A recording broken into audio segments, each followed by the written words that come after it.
that they cut out how obsessed Colin Bridgerton is with his wife's breasts. Like, this is not me capping or me playing in your faces. Colin Bridgerton was obsessed with Penelope Featherington's breasts. He could not stop touching his wife or looking at his wife. Like, because you see all that drama we got in the show of, he found out she's Lady Whistledown, and he was torn and blah and blah and blah, and was off it for like 2 episodes and could not even book Colin. Would have smacked show Colin in the face for having the audacity to leave Penelope alone on their wedding night. He would have smacked him in the face. So, we hit 13K, y'all. We hit 13K, which I am still humbled and blown away because I was not expecting this. I was on 9K for the longest time, for almost 4 years. So making that leap and crossing into 13K and all of this happening over a space of 2.5 months has just been mind-blowing to me. So in celebration of that, because a big thank you to every single person. If you've subscribed, if you've liked, if you commented or shared my videos, you have helped contribute to this monumental celebration on my channel. So thank you. And I do know that a lot of new subscribers came because of my Bridgerton content and my Bridgerton analysis. So it only makes sense that in celebration of 13K, I filmed a reaction video to your unpopular Bridgerton opinions. And here is the thing. By the time this video is going up, on the day this video is going up, on the day you're seeing this video, it's going to be my birthday. So happy birthday to me. Happy birthday, Noria. If you would like to express birthday wishes to me, myself, and I in the comments, please do so. But yes, it is my birthday. This video is going to be live on the exact day of my birthday. So yay, August 21st, baby. Also, my plan is when we hit 20K, which if you had told me last year, I would have been like, I would never have believed that it was possible for me to ever hit 20K.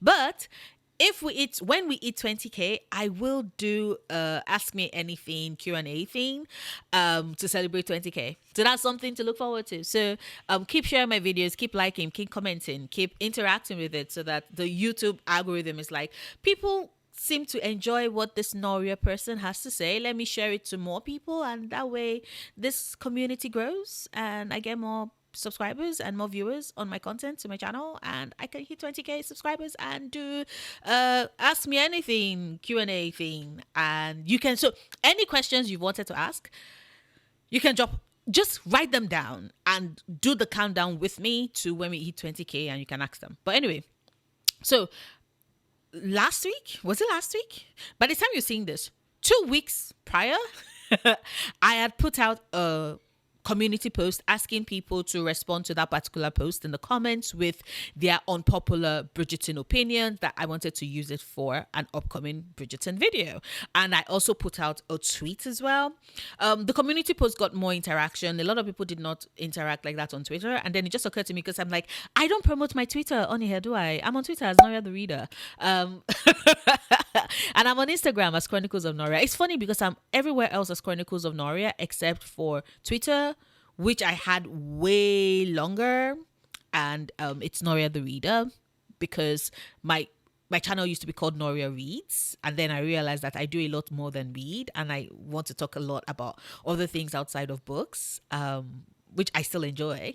And so Chronicles of Noria was born, which was a channel name that was given to me suggested by somebody who used to follow my content, like follow my channel. So yeah, see, these are the kind of things you can ask me in the Q&A when we reach 20K. But anyway, so I got a lot of responses on for the community post, and I have all of them sorted. I didn't actually read them because I wanted my reactions to be as real time as possible.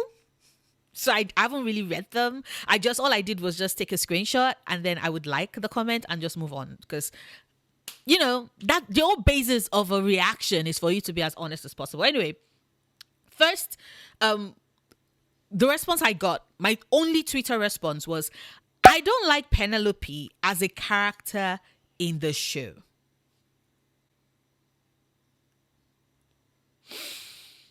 Right off the bat, coming from my neck. Why? I'm so pained. Penelope, baby girl, I'm sorry. But anyway, they go on to say, Nicola is amazing, but the writing is bad. I agree. Bridgerton's writing is not the strongest. That has been the basis of a lot of my videos where we analyze it, but also analyze these characters. But still upon still. Penelope, baby girl, I will defend you to the ends of the world.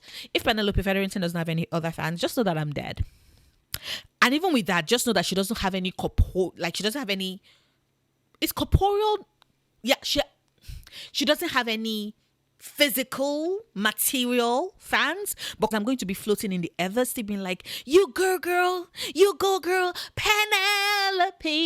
Anyway, sorry. I will just be the one crying, singing, Penelope, Telemachus. Yes, I am a very big epic fan. Next opinion, because it was a bunch of opinions. I didn't specify like one opinion per person, which I love because it just meant that there are lots of thoughts. Everybody's sharing things. So the Bridgerton family shouldn't have been cast as all white if the show was trying to go the diversity route, which honestly, yes. This I agree with 100% because of the fact that I do think that they did a disservice if the whole basis of the show was to try and give this multicultural casting choices and multicultural in its depiction. Then they should not have made the Bridgertons all white. Like, take a cue from Cinderella, the OG one, the one the kids of the 90s loved and watched because impossible for a plain little pumpkin to become a golden carriage. Impossible. Yes, I was a big Cinderella, Brandy as Cinderella, Whitney Houston as the fairy godmother, Paolo as the prince fan. Whoopee. Like, look at, see, now that.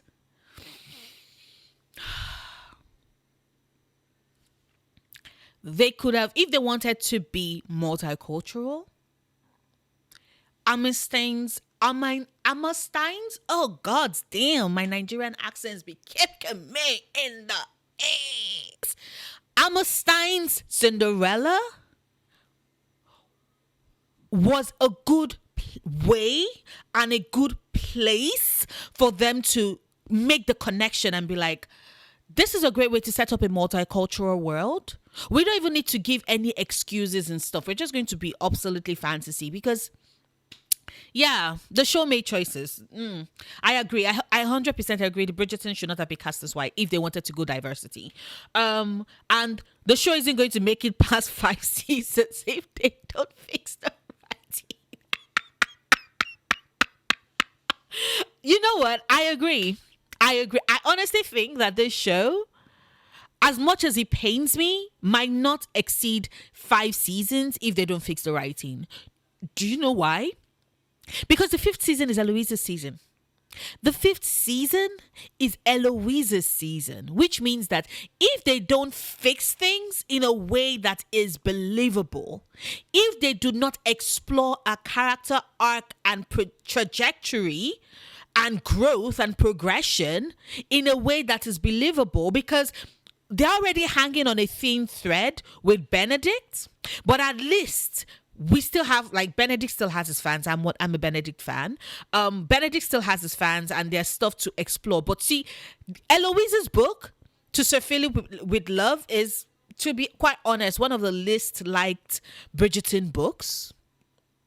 I think it's always tied with Gregory's book on the way to the wedding, even though I actually do prefer Gregory's book, actually. So yeah, Eloise's book already is one of the least preferred of the bunch. You have the way they've massacred a character. Even though Claudia keeps delivering every season, that woman deserves better.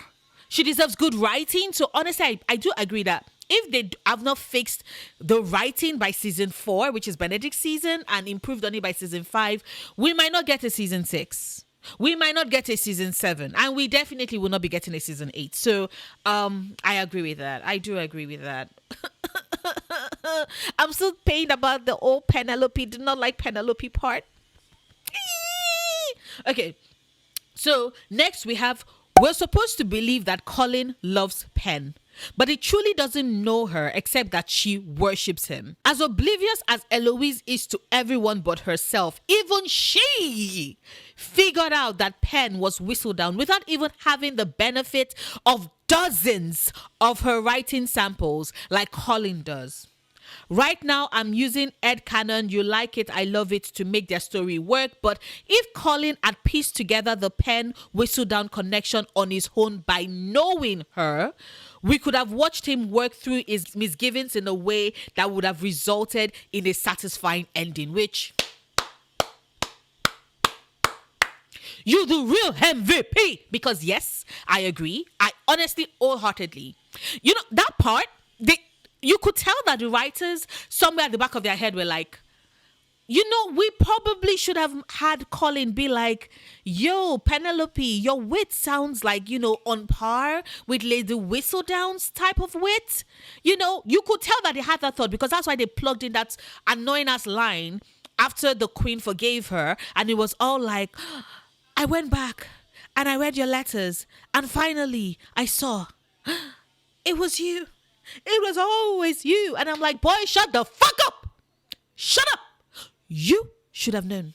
You should have known. You should have known better. Is that a song?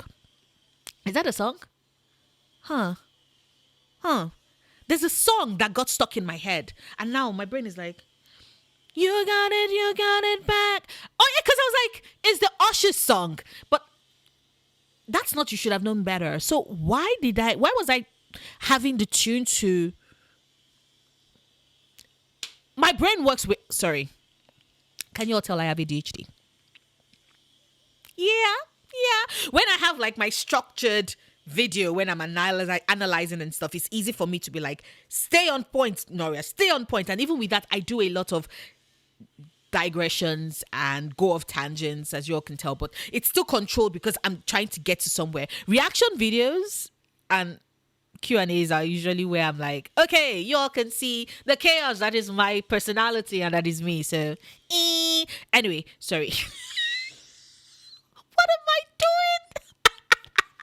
I'm sorry. Okay. But yes, I agree. I do think that. So you could see that the way in which they tried to work it in at the end after the Queen found out. And I'm like, dude, you should have known this. Nobody needed to tell you this. You should have figured this out on your own. She's your best friend. She is your best friend. The person who is always writing to you and you write back. And how on earth you could not figure it out? Penelope, poor darling, surrounded by two people, very good friends who just could not be like, why does that wit sound familiar? Because it's just like, it just goes to show that as much as Eloise does not listen to Pen, because it was when she finally listened that she was like, you sound like Lady Whistledown.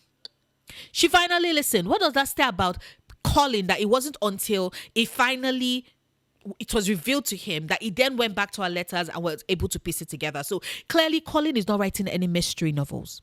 Clearly, Colin is not going to be a suspense writer. You could tell. Colin, you just need to continue writing travel blogs. You just need to continue writing travel blogs and travel pieces. Because suspense or thrillers, not your forte, baby boy, not your forte.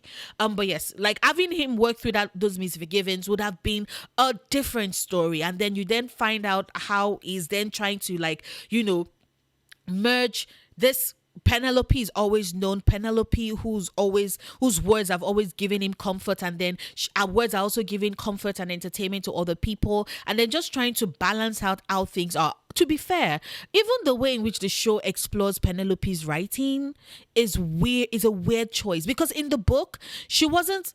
even vindictive. She wasn't vindictive in a way. But the show, because they wanted to bring in needless drama, had to bring this in. And then no consequence, no punishment, no nothing. Which, a bit of a spoiler, a bit of a, not a spoiler, a bit of a teaser. That is what I'm focusing on in my next Bridgerton video, so anyway, sorry. But yes, so Bridgerton just always shies away from these things, but the story could have worked better. I agree. Unpopular opinion, Daphne and Simon are horrible and toxic. Yeah. Honestly, yeah.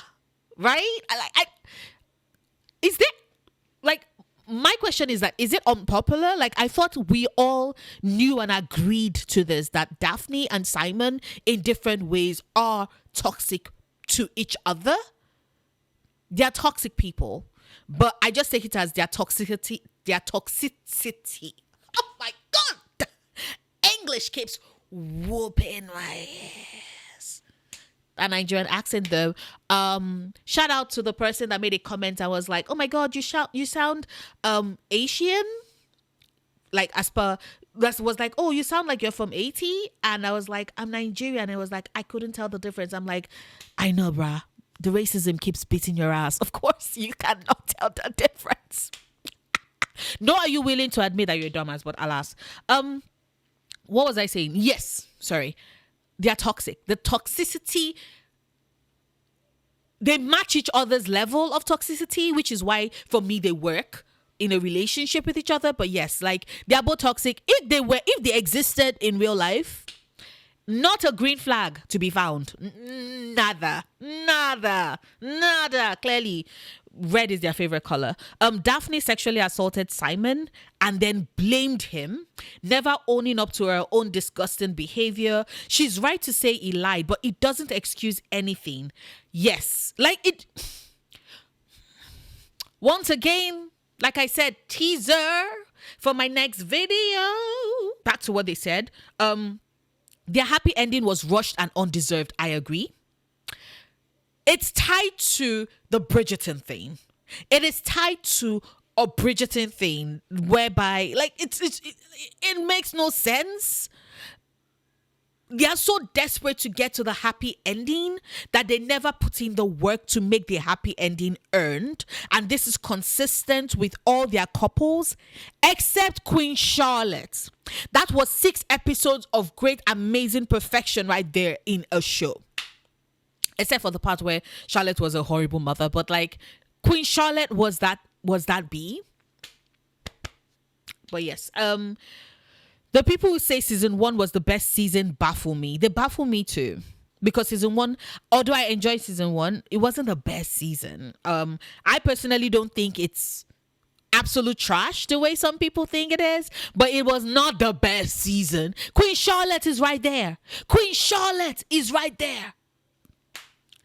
They argue in circles for most of it, right? To be fair, so do Anthony. But yes, I agree.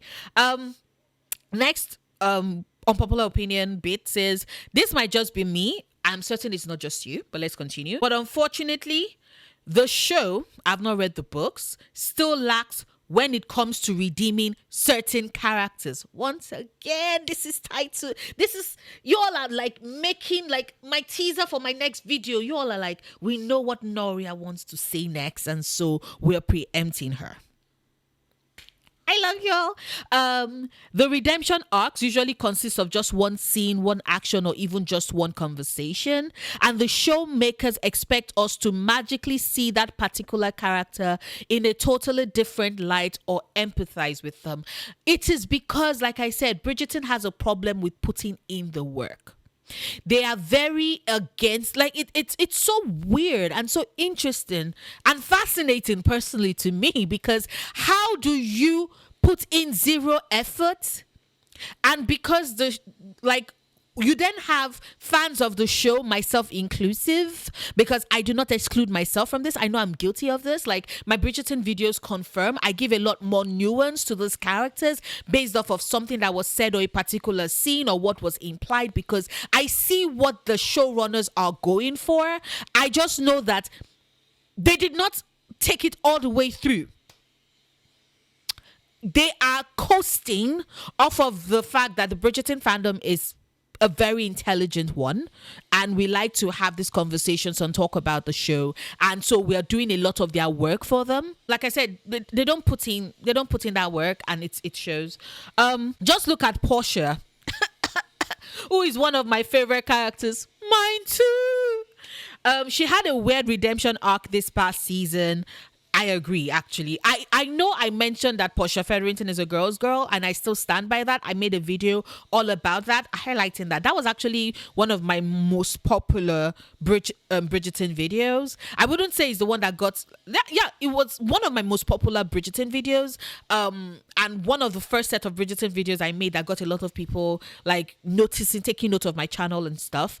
And I agree. But I do agree that she had a very weird redemption arc. A lot of people saw her as an antagonist of the show. So I feel like they should have done more with her character to show her growth and intentions. And I agree. Bridgerton, because it is a multi-cast production, has a problem where, first and foremost, I think the episodes are too short. Like, the episode length for the season is too short. If you're going to have so many characters and you want to flesh them out and give them that story, that backstory, those motivations, you want to make them believable characters who are growing, who are evolving, who are becoming better versions of themselves, then please put in the work. Put in the work, please, by the gods. But they don't. And it is irritating. Instead, the audience is to believe that she's a great person now because she kind of helped Penelope this season. I also do think that, to be fair, in their defense, they kind of did set that up from last season. But I think that because our perception of who is villainous and who isn't is based off of their interactions with these characters. And we tend to gel well with the characters we love, and so therefore we read and interpret these characters and their motivations differently depending on which characters we love more. So, for example, if you're a Prudence and Philippa fan as opposed to a Penelope fan, you would not have necessarily read Portia as much as a villain, like as much of a villain. Right? If you're somebody that does not like Penelope, for example, you will not read Portia as that big of a villain, except for she's annoying, she's uncouth, she's uncultured, blah, blah, blah. But I do think that it is also our proximity to how much we love Penelope. That is why, a lot of those things, because a lot of the ways in which she acted, it was less villainous and more, for me personally, this is me, personal opinion, it was less villainous and more of her ignoring Penelope, right? The people that were actually being actively mean to Pen in the seasons were her sisters. Her mother's fault and flaw is that she never called them to order. I don't know if I'm making sense, but like, I know I'm making sense, but I'm wondering if you're getting like the point I'm making. So there is that, but I do agree. Like, I do agree a lot with some of the other things that you're saying. No, just no. Same goes for Anthony. Yes. Whose sexist ways I am to forgive and forget because baby boy fell in love. I just needed more character growth. I needed an arc. And don't get me started with... Interestingly enough, I do think that, and this is once again just a personal opinion, I do think that they tried better with Anthony than they did with like Portia.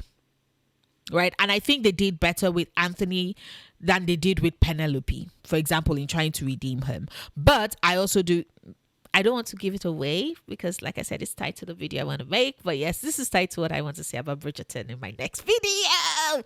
But yes, I do agree that, I personally think that they put in a bit more work with redeeming Anthony, but they didn't put in enough work because his redemption was this is why Anthony Bridgerton is the way he is. But they did not put in a redemption for Anthony Bridgerton was a sexist pig in the first season. So are we not getting any apologies, any acknowledgement of that? Are we just going to blow it away?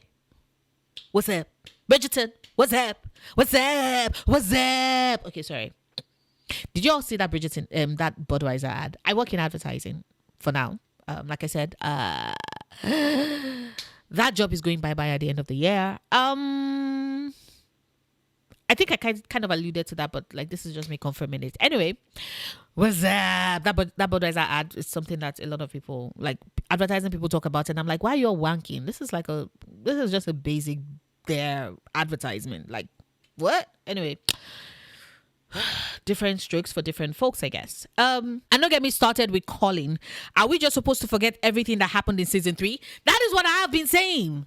Like, I think you mean everything that happened at the end of season 3 and for the second half of season 3. No, sorry, I said end of season 3. At the end of season 2 and for the second half of season 3, because that's what I've been saying, right? Right? Do they expect us to just forget? What? Anyway, my boy already was a relatively good-hearted character, but they kind of ruined him in his season without redeeming his actions afterwards. Yes. Like, how do you take the greenest of flags amongst the Bridgerton boys and turn him into that?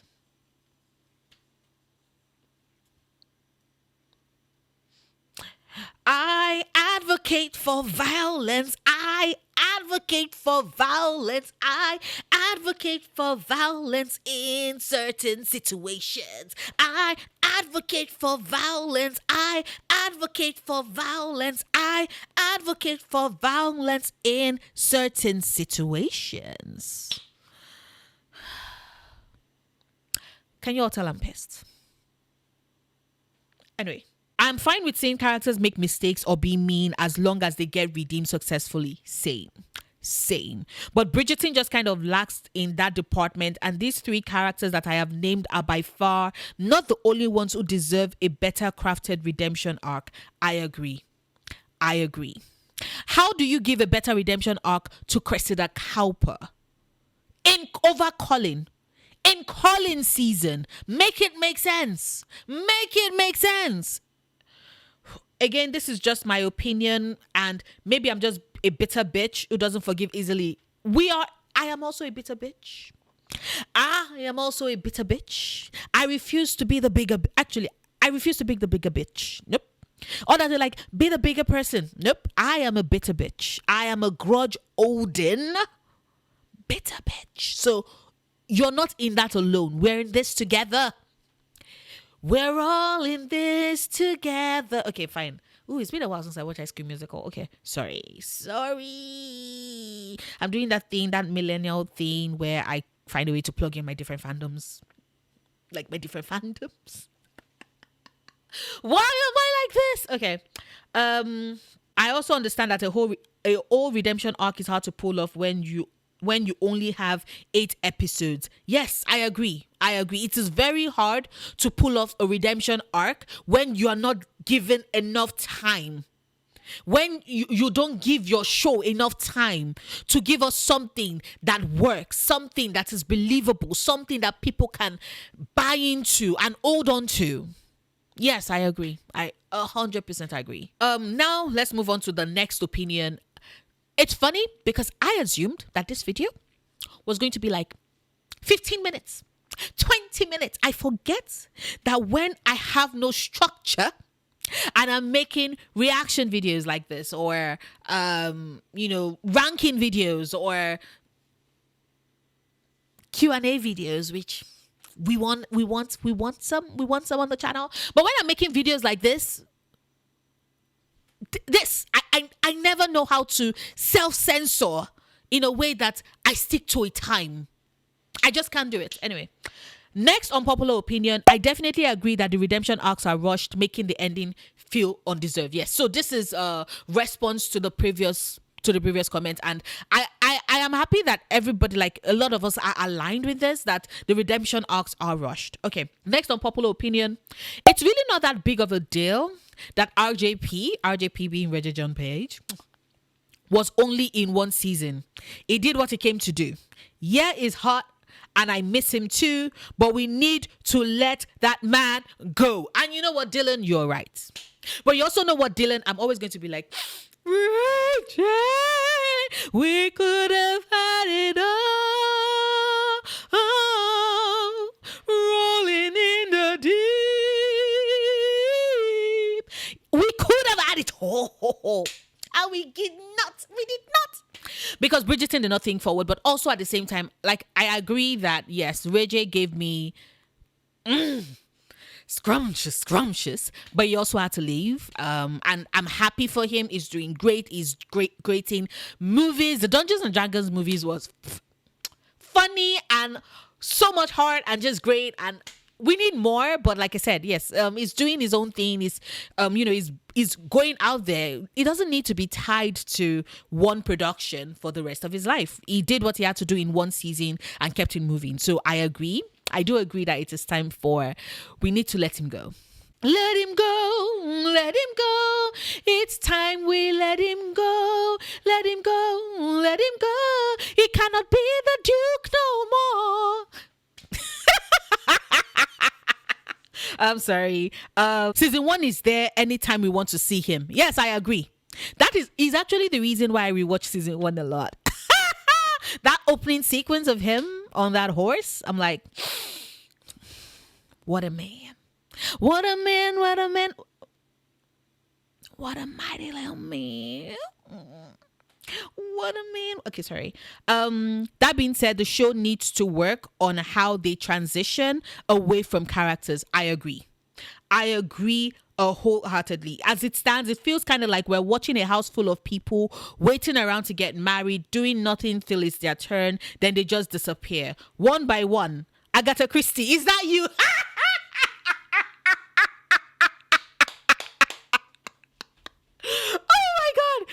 I just cackled also because I'm currently working on a Malek fan fiction. I think I've mentioned to you all that I am a huge Mortal Instruments fan, but also a huge Shadowhunters the show fan. I found Shadowhunters the show before I found the books, and so I love both show Malek and book Malek in different ways. And I'm currently part of the Malek Big Bang writing thing for the fan fiction. So we have an artist and all of that. Anyway, long story short, sorry, I'm having a diversion because you said Agatha Christie, and I just thought about the fact that the fanfic I'm currently working on is Shadowhunters crossover with Clue.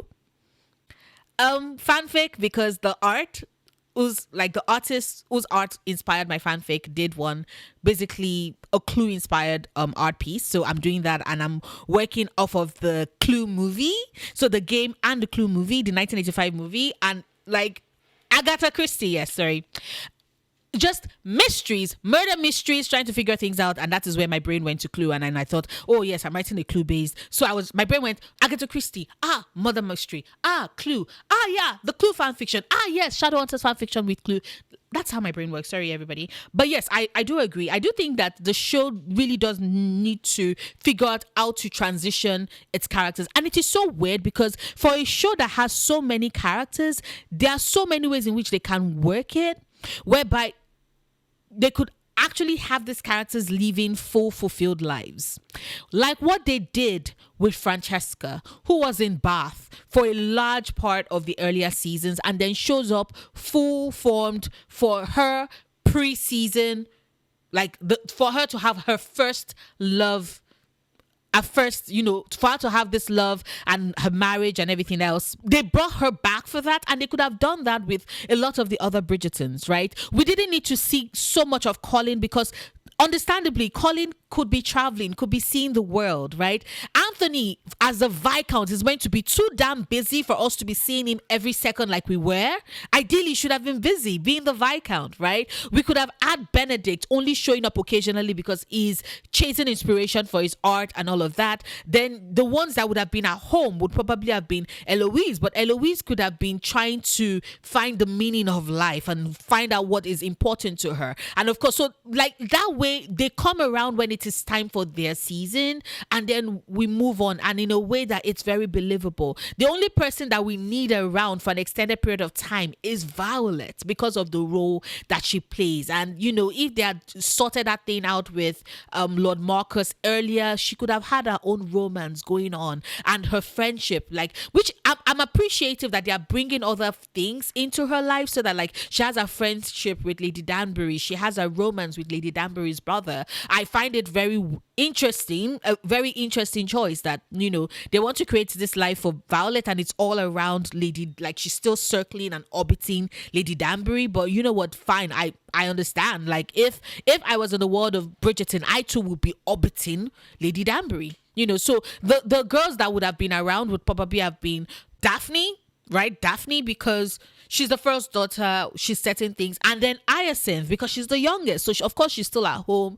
But then it gives us more time to know her, to get her, and also she's a young actress. I want her to be able to get her bread. So her featuring in those episodes is her making money, and I'm like, sis, get your bread. You're young. You need to pay for college if you're going to college. Whatever your choice, you need money to set up for whatever you want to do later in your life. So I am actually pretty okay with that, if that's how they've done it. But yeah, the way in which the show just has them standing needlessly, we don't really get any value from them, and then okay, fine. I guess now with now they're probably slowly easing things off. Phoebe has gone along with Ray J, so we're not seeing the Duke and Duchess of Hastings. And I get it, that because they're oh, in the books this characters show up, but in the books the characters only show up for a couple of scenes. You can legit work it in their contract that you will give them enough of a heads up if you want them to show up in a scene in a season. That could have been worked out, right? You don't need them constantly around. It makes no sense. You pay them for 30 minutes to be in the ballroom somewhere and then move on with their life. They could do that. So they've left. Of course, I am 100% sure that Jonathan and Simone have other things to do with their lives, which is why they've kind of eased Anthony off. And so it will be interesting to see if they actually do that with Pauline when it is Benedict's season. Right, if they're finally learning and realizing that these characters can be doing other things with their life. And that is also, you also factor in the fact that they have so many secondary characters and so many secondary storylines and plots to explore that they could do all of these things. They could easily do all of these things. Yes, I agree, Dylan. The next unpopular opinion, season 3. Where to begin? Oh boy. The cinematography was notably worse, I agree. The costumes were so outlandish that they distracted instead of enhancing the story. I agree. The costumes were a mess. I was like, it took you all 2 years to give me this? It took you all 2 years to give me this? Because I know Hollywood can do better. I know Netflix has the budget to give us better than prom dresses and satin costumes that look cheap as whatever that was. Also, the makeup. The makeup was also... Really? That is the makeup you think they had in Regency era? Really? Netflix, stop playing with us. Stop playing in our faces. What are you doing? The pacing is all over the place. I agree. And I also think that having so many secondary characters and plots and trying to juggle and figure everything out did not help this story. So yes, I agree. Story-wise, it gets worse. They made Colin an unlikable fuckboy. Yep. Francesca and John's old story was ruined in an instant when they made her fall in love with M instead of the other way around. Thank you. Yes. Because part of what I really loved about Michael and Francesca's story, and which they could have replicated with Michaela and Francesca, was the fact that Michael fell first. Because it drives home the point that Francesca had 2 great loves. Two great loves. And now, whatever this is that they've given us, I'm so upset. I'm hoping, like I mentioned in my Michaela video, if she can work, I'm still hoping that eventually they would maybe ascribe it to a filming like I won't call it a misdirection, but a choice with regards how they shot that scene, and that scene is not meant to be Francesca is attracted to Michaela, but just, oh, she looks really pretty, and that's just it. Not, she looks really pretty, I want to get with her and I think I love her, but like, not that she looks really pretty, but more, she looks really pretty, wow, look at her, she's glowing type of, oh, what a great first meet. Like, that I can work better with. Benedict's story lacked any purpose. Yes, they are treating, like I said, they are treating him like the middle child, and it makes no sense when they could have set the foundation for him to be next season's protagonist. That's what I'm saying too. Yes. And the Mondrian arc was boring and either in the wrong season or a flat out waste of time. That hurt a bit. I'm a bit pained. Like right here. I have a feeling. I have a feeling that I am feeling this pain right now. Actually, no. What am I doing? It's Black Eyed, like that is not how Black Eyed Peas sang that song. That is not how they wanted it to sing. I wanted to improv on the spot. I have a feeling that I think it's because his name has too many syllables. So let me know. Anyway, I have a feeling that we both watch the scenes with the Mondriches differently, because I mentioned it in my the true reasons why the Mondriches feature heavily in Pauline's season video. I personally like the Mondrich. I like that. I think the problem is that there were too many side plots that were happening at the same time. If it was just the Mondriches, I think it would have been okay. It would have been manageable. I actually like them. I didn't find it boring. I found it interesting. I found it fascinating. It made me happy. It made me smile. I'm rooting for them. I'm rooting for these people who have such an elevation and status, and how they acclimatize to that, and how that features in their story. I thought it was a very compelling story. So I personally, I do not agree with that part, but I do agree with everything else. I really doubt I will see season 4. In any case, I do not expect it with any degree of curiosity. I think that's what a lot of people have been feeling. I personally think, though, that it's possible that if Netflix wants to try and retain the Bridgerton audience in a way that would keep us intrigued and invested, they might do what they did, which is release another mini season, but not Queen Charlotte, maybe another of characters, the older characters, either Violet's story. Yes, because I heard that they're working on the Violet and Edmund story. So it's possible that they would release Violet and Edmund's story next year in 2025, which would then be the plug-in break for us to then get season 4 in 2026. So it's possible that they would pull in old fans with Edmund's Violet and Edmund's story, and then people will be like, okay, do you know what? Because if they do that well, people will be like, fine, let's see if Netflix has learned their lesson, and let's watch the newest season. So I think that's something that they might probably do. So next is a comment that responded to the previous comment, which was, yep, the instant Francesca started stumbling over her words killed their love story for me. I have no issues with the gender swap. I would have loved Eloise or Benedict to have the swap, but I'm excited to see how they tackle it. Me too. Me too. That being said, I feel like they kind of downplayed how deeply Fran loves John in that moment. I agree. And it makes no logical sense. That was a choice. I do not know why they would have thought that was something that was a choice they should have made or taken. It makes no sense. Especially after she spent all season looking at him with love eyes. Like, she loved him. You could see it. We could see it as the audience. It made no sense that this was what they decided to do. Especially with the amount of effort that they put in the season to try and get Violet to accept Fran's love for John and John's love for Fran. Like, it was a choice. It was a choice. Next we said, Kate isn't that hot.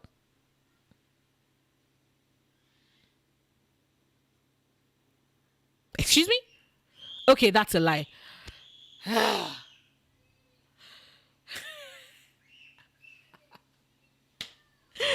Kill that Denzel Washington clip, because almost had a heart attack. I was like, cannot be my Viscountess. Cannot be my Viscountess, Mrs. Carthani Bridgerton. Okay, that's a lie. I can't even type that with a straight face. She's sensational. She is, isn't she? She is. Season 3, and especially Colin, was inconsistent at best. And there were way too many subplots. I agree. I think the subplots, they were way too much. They should have trimmed it. You know, in writing, they always say kill your darlings. And I think that the Bridgerton writers were like, why we gotta kill the darlings? Let's have more darlings. The solution to having too many darlings is like there are not enough darlings. We need to shove more darlings into this. It makes no sense. So yes, I agree. Also, fix Eloise. I started out liking her, but man, I want to hit mute every time she's on screen now. Which same. I really want them to explore her character. And I think that there's room for it because she's young. She's growing, she's figuring out who she is, she's figuring out what she stands for, what she wants. And it would have been a great way to explore that in her story if only the writers show enough competence and are willing to, do that. And I sincerely hope that they do. Because, yeah, Eloise deserves better. Eloise and Eloise's fans deserve better. Next we say unpopular opinion. I think Penelope and Lord Devlin, I haven't read the books, but I hear Colin was done way better, would have been the better couple as endgame in the show. I don't think that's an unpopular opinion, sweetheart, darling. I think we all agree with you that it would have been a better endgame. Like, my first Bridgerton video was me saying that Penelope Featherington missed out on romance for love. And I still stand by it because, like, Lord Devlin would have been incredible. But yes, also Pauline was done better, way better in the books. Like, the fact that they cut out how obsessed Colin Bridgerton is with his wife's breasts. Like, this is not me capping or me playing in your faces. Colin Bridgerton was obsessed with Penelope Featherington's breasts. He could not stop touching his wife or looking at his wife. Like, because you see all that drama we got in the show of, he found out she's Lady Whistledown and he was torn and blah and blah and blah and was off it for like 2 episodes and could not even book Colin.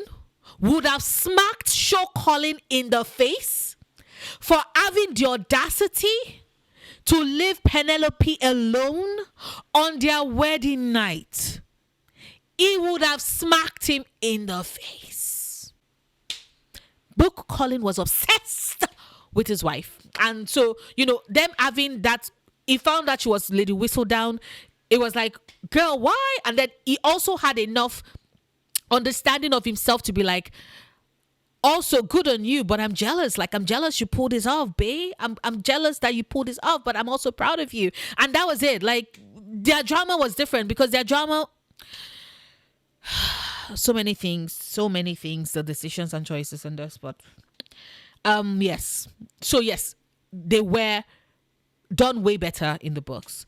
I think they had great chemistry and were both outsiders in their own way. Yes, like, yeah, Lord Devlin and Penelope did have great chemistry, and they did have that thing in common whereby they were outsiders existing outside the fringes of their society in a way that they bonded, which was great, actually.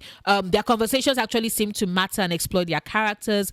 Plus, as far as we can see, Devlin isn't a rake of any kind when compared to the past 2 leads of the show, which is refreshing, and it would have been nice to see Pen being able to move on from a crush with Colin. Like, that's the thing. Honestly, I personally, as much as I'm like, oh yeah, she would have been great with Devlin, and I do agree, I also do think that there was so much with Pauline, so much possibility with Pauline, and her relationship with Colin that could have been explored in a much better way that the show refused, the show writers didn't do. And if they had done it well, like, you wouldn't even be saying that, oh, it would have been great to see her move on from Colin. You'd have been like, yes, Pauline. And that's what we could have gotten, and the show didn't give us. Like, The audacity. And yes, Devlin was leaving, but they could have easily worked around that if they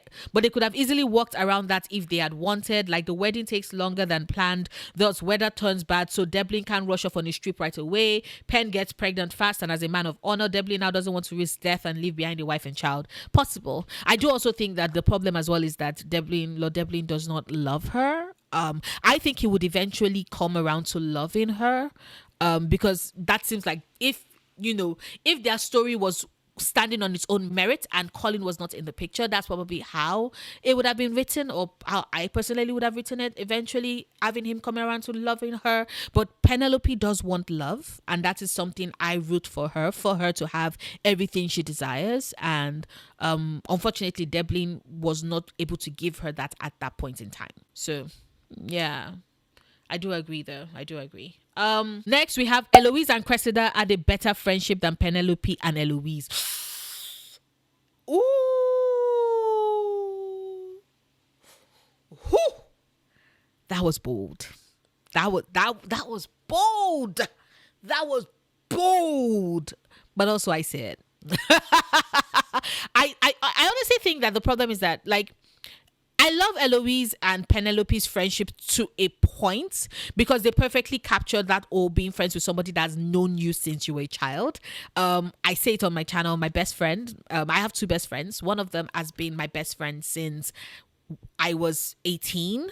I'm now 34. Because, like I said, by the time you're seeing this video, it's my birthday. I'm now 34, so she's been my best friend for 16 years. My second best friend I met in 2018. So we've been, friends first, then best friends. But I've known her. She's been in my life for 6 years. So having seen the way in which the show depicts this childhood friends part of the story is something that I love so much. But I do think that the reason why Cressida does make a better friend for Eloise is that she challenges her and she calls her out on, like, a hypocrisy and things that she could and should do better. And because I don't know if I'm the only one that sees this, but the way in which they kind of capture Penn and Eloise's relationship and friendship, it feels like there's some sort of imbalance. Like, Penelope is lesser, like more luckier for having Eloise as a friend, right? Like Penelope wants that friendship and is desperate for it more. Like, they are not on equal footing in some way. It's weird, because I'm trying to understand why a lot of the time Eloise, like, there are instances, for example, when Penn does snap at Eloise, like when she's having all that stuff with Marina and Eloise is just going on and on and on and on and on, and Penn snaps. I wish there were more instances of that showed their relationship has been on more equal terms, but we don't really get much of that, which is why I do understand and I do see why you have that thought. It's bold. But I agree. Eloise is a shitty friend, but Cressida was able to get through to her, make her see the error of her ways and reflect. Yes, I agree. I could never see Penn having that influence on Eloise, since Eloise never changed her behavior, even when Penn gave good advice, such as stop going to see Theo. Yes. I think Eloise is a very headstrong character, and Penn is not as headstrong, but Cressida is. And so it then becomes two headstrong characters butting head together, which probably also is why, Cressida is able to get through to her more, or in a way that feels more impactful than Penelope did. Also, Eloise goes to Cressida's, and once she sees how terrible their parents are, tries to comfort her. I haven't seen Eloise doing the same for Penn, even when Portia was just as bad. After the Marina debacle, Penn has to go to Eloise to get comforted. Oh yeah, like I think that there are instances when Eloise does stand up for Penn, but mostly in season 1.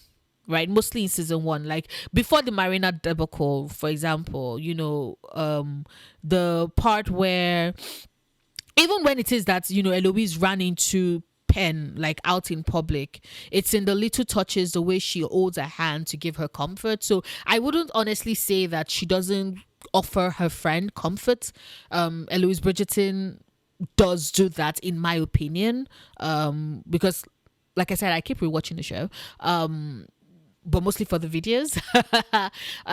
But yeah, so I do think that there are instances when she does comfort her, but I do think that when it happens with Cressida, it's much bigger, right? It's much bigger, it's more focused, it's done in a way that's, it's like, oh yes, this person needs support. Because I do think that, contrary to what a lot of us might perceive or assume, Eloise can see that, yes, Pen is talked down on by her sisters, because Portia is not vindictive to Penelope. It's often her sisters that are bullying her. But contrary to that, we can still see that Penelope is with a family that, even if they do not openly love her in the way in which we want to see, they are not going to treat her like garbage the way Cressida's parents, like Cressida's father, does her, that Eloise could very obviously see. Right? So I think it's also that, because like it's a case of one person's family situation is so much worse than the other, if that makes sense. To me, Eloise and Cressida felt more like a friendship of equals. Yeah, I agree. But Pen was under Eloise in the society, so Eloise was being nice in still being friends with her. It like that might not have been what Eloise wanted or thought, because I do think that Eloise does like Pen as a friend. But there is a bit of imbalance and inequality in their friendship that I too saw in how it was portrayed. Now it was depicted on screen. So yes. So this is the last of the unpopular opinions, which I repeat, when I started this video, you're delusional. My delusional ass thought that this was going to be like a 15-20 minutes video. Now, filming this, I'm already past the hour mark. Like, of course, this video is not going to be an hour long. I hope not. But filming this, I've already passed the hour mark. So, editing Noria is going to kick my beautiful behind. Anyway, so he said, I wish they didn't do the old Michaela Sterling reveal. Not because it's hinting at a sapphic relationship, but because Francesca losing her ability to speak undermines our entire story in season 3. I agree. We've already established this earlier in the video. So yes. I loved seeing a different, quieter love that Francesca shared with John. Yes, I loved their love. I loved how different and unique and how it stood apart from others we've seen so far in the show. It was beautiful. It was beautiful and amazing, and it made me so happy, and I loved it. And I don't know why the show wanted to do this to us.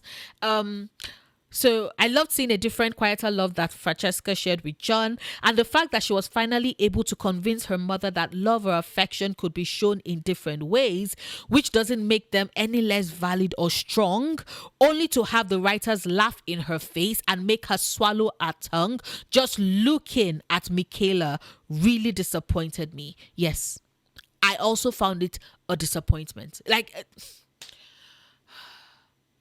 we could have had it all, rolling in the deep.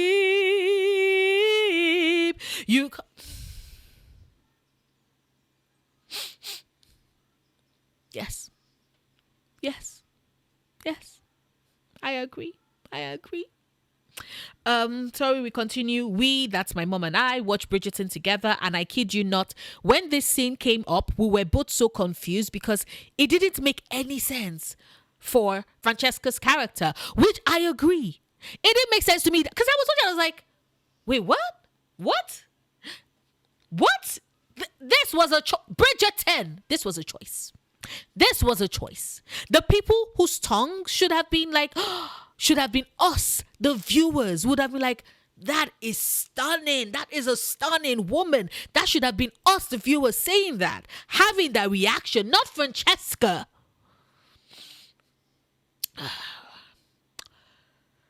that we both interpreted it entirely differently. My mom read Fran's expression as "holy cow, I didn't even know my husband had a cousin. Maybe we should have been talking instead of keeping quiet. What else hasn't he told me?" Ha! See, your mom just gave me another perspective to this, because now I see it. That's another route the Bridgerton writers can possibly take. Bridgerton, Bridgerton, are you seeing what your fans are coming up with? This is another route you could take. While I thought her bewildered look said, "Holy cow, I feel oddly intimidated by this woman. She seems so confident and cool. And what if she doesn't like me and convinces John he made a mistake by marrying me?" Another great perspective. Another great perspective. I actually read it more as, oh my God, like, she is so beautiful and so confident and so amazing, and I want to be her.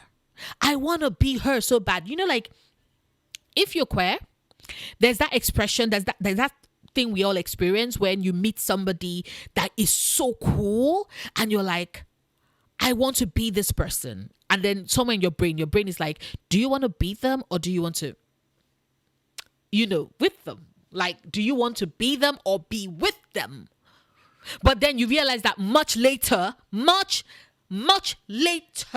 in your journey, and you're like, oh, it wasn't me wanting to be them, it was me wanting to be with them. See, if that is how this story is played and explored, much better. That would be much better. We can all hope. Between your mother's perception of things, your perception of things, my perception of things, the showrunners has ways in which they can explore this, because it had better not be, I am now in love with my husband's cousin, because two great loves. Anyway, neither of us even realized it was supposed to be a horny face. That's how much of left field it seemed. Yes. Right? I also saw it like that was also how I interpreted it. It's the same way as when I later went, after I'd seen the episode, and I was on social media and I saw people complaining about the wedding kiss, that, oh, Francesca had that moment where she was unsure, and she did not really feel the kiss, and she did not really get butterflies. And I'm like, she was not looking for butterflies. That was not the love. That was not the type of love that she felt and had with John. So, like, I interpreted it as she was like, I'm calm, I'm home. Like, she had that little smile. Everybody keeps disregarding the little smile she had in that brief moment when she had her eyes closed before she then opened them. And I'm like, how are we reading this wedding kiss differently? You all are reading this wedding kiss as, I wanted something, I don't think I'm in love with my husband. And I interpreted the wedding kiss as, this feels comforting, this feels familiar, this feels like what I want. And now there are a lot of people in this space, and I'm not comfortable being here. I just want to go with my husband and let's return to Scotland and leave. Now this is feeling too crowded. Like, that was how I interpreted it. But alas, that's a funny thing, isn't it? We all have different perceptions and interpretations to these characters and these events and this plot, and that is why we have our opinions. Some of them unpopular, some of them pretty popular, as I'm certain you figured out from this video. But yes, that is the end of me reacting to unpopular Bridgerton opinions. This video is gonna be long, but a huge thank you to everybody that gave their comments. You all made this video possible. Thank you once again. A huge thank you to everybody who has liked, subscribed, commented on my video, shared it, watched it multiple times, because I know some of you all watch it multiple times.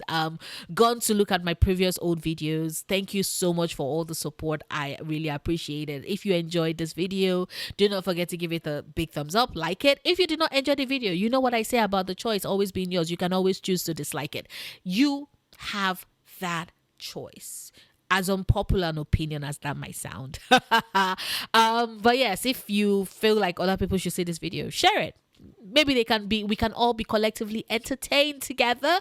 It all helps my channel grow and is incredibly supportive of my content. Speaking of support, a huge thank you to my patrons, without whom I would quite frankly not be able to pay my bills.